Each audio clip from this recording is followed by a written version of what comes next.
What's up, y'all? Today I'm going to be breaking down some of the ways I've managed to get international flights, both economy and business or first class, for cheap or basically free, so stay tuned. Now, I've realized that some people tend to book flights for their vacations without really being strategic, because honestly, I did it as well for a really long time.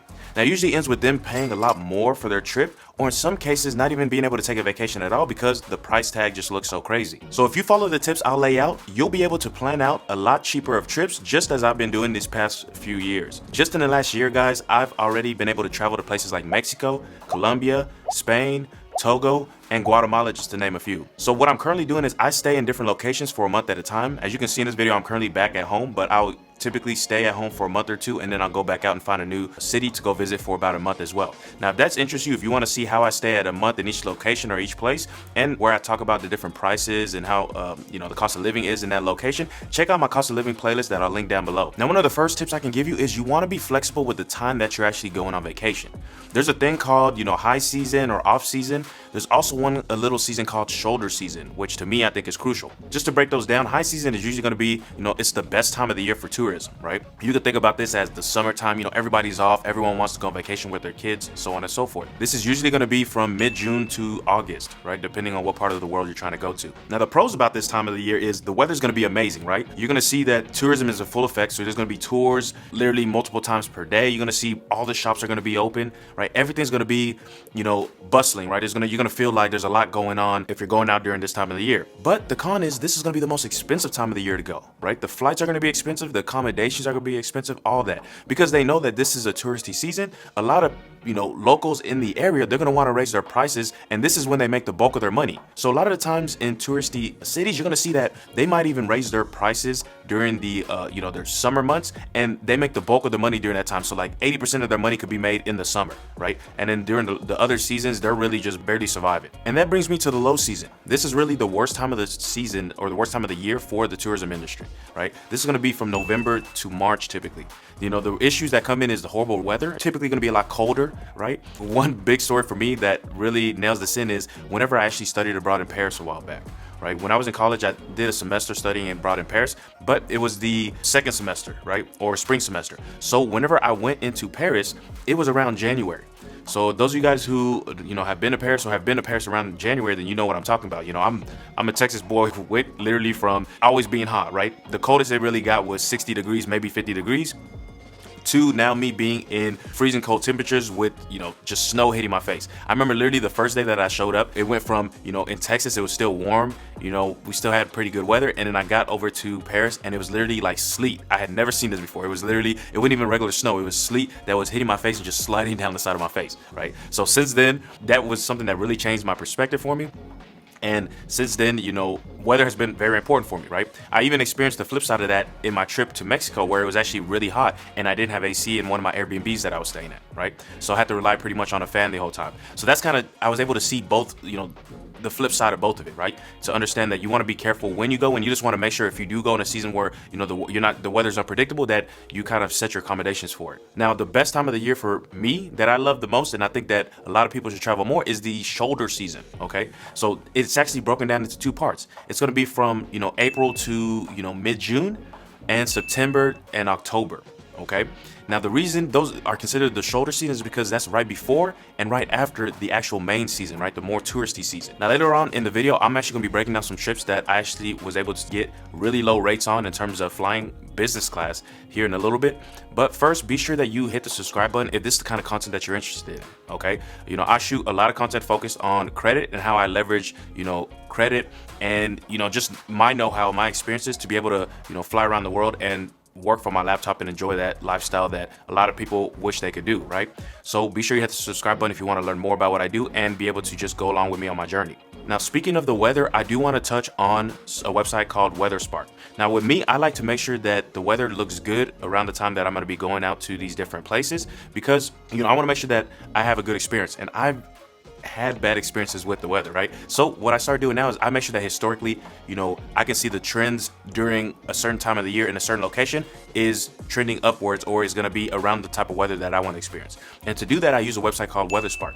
WeatherSpark is dope because it allows me to be able to, look at how the weather typically trends, and it can show you hour by hour, right? It can say that, usually it's really cold at night in this city, but it warms up during the day and it gets around, 70 degrees, 80 degrees, whatever the case may be. So I typically will use WeatherSpark. Once I find a city that I'm interested in, I'll look at WeatherSpark to give me an idea of how the weather is going to be in that location. And that'll help me decide whether I want to actually go to that place, right? If it tells me that it's going to be freezing cold, the entire day, it's going to be in the 40 degrees or 30 degrees, that might not be something I want to do, right?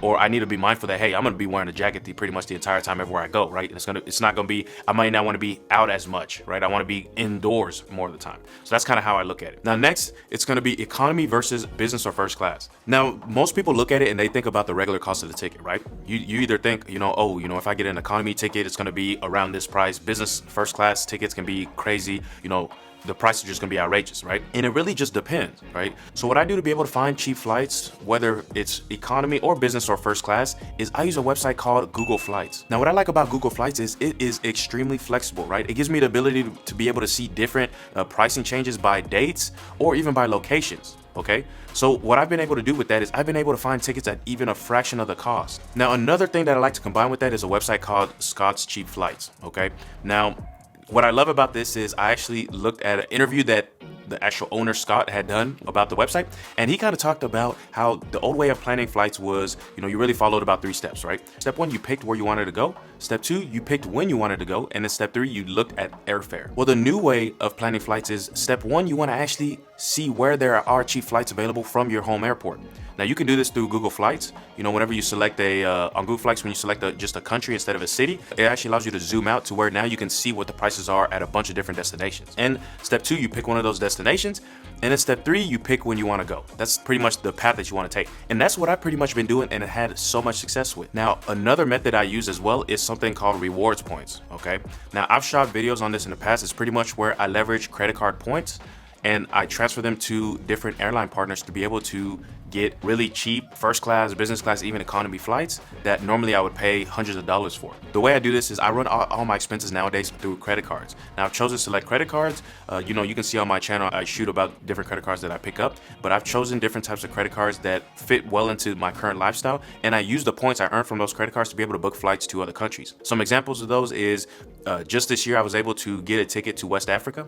I went from Belgium down to Togo, which is in West Africa. The flight was business class. I only paid $36, and it was really dope because I was able to pretty much transfer some Chase points that I had into a travel partner, which was United Airlines. And from United Airlines, I booked a ticket on Brussels Airlines, which was business class, right?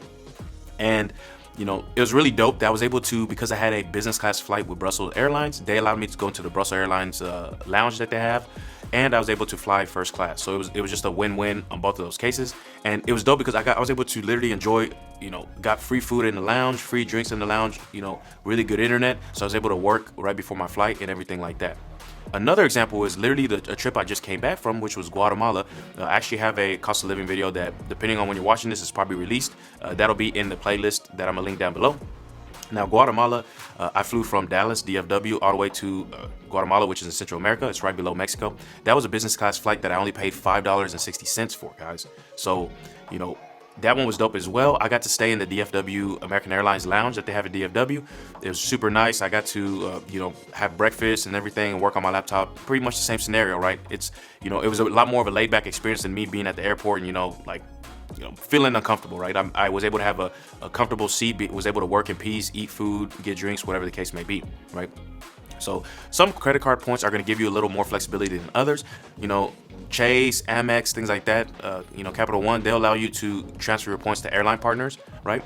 And that's really where I see the biggest benefit with those cards, right? So check out my other videos that I've shot on that topic. I'll link to more resources below if you're interested in something like that. But those are really cheap ways to be able to get flights that just take a little extra planning, right? These are things that now I've incorporated into my life that allows me to be able to get a lot more of these flights done at a more reasonable price. And that's what has really been something that's propelled me or allowed me to be able to fly to all these different locations where normally I wouldn't be able to, right? Flights are just one of the large expenses that you're gonna have whenever you're trying to go visit a place, right? It's usually gonna be the actual flight to get out there and the accommodations, both of which I found ways to mitigate the cost on it that allows me to go for months at a time to different places. So if you're interested in learning more about some of the places I visited, check out that playlist that I mentioned. I'll even link to it right here as well. Or if you wanna see one of the cards that I've used to be able to help me get free flights, I'll link to it here as well. Alrighty, so that's gonna be it for this video, guys. I appreciate y'all taking the time to watch, and I'll see you at the next one. Peace.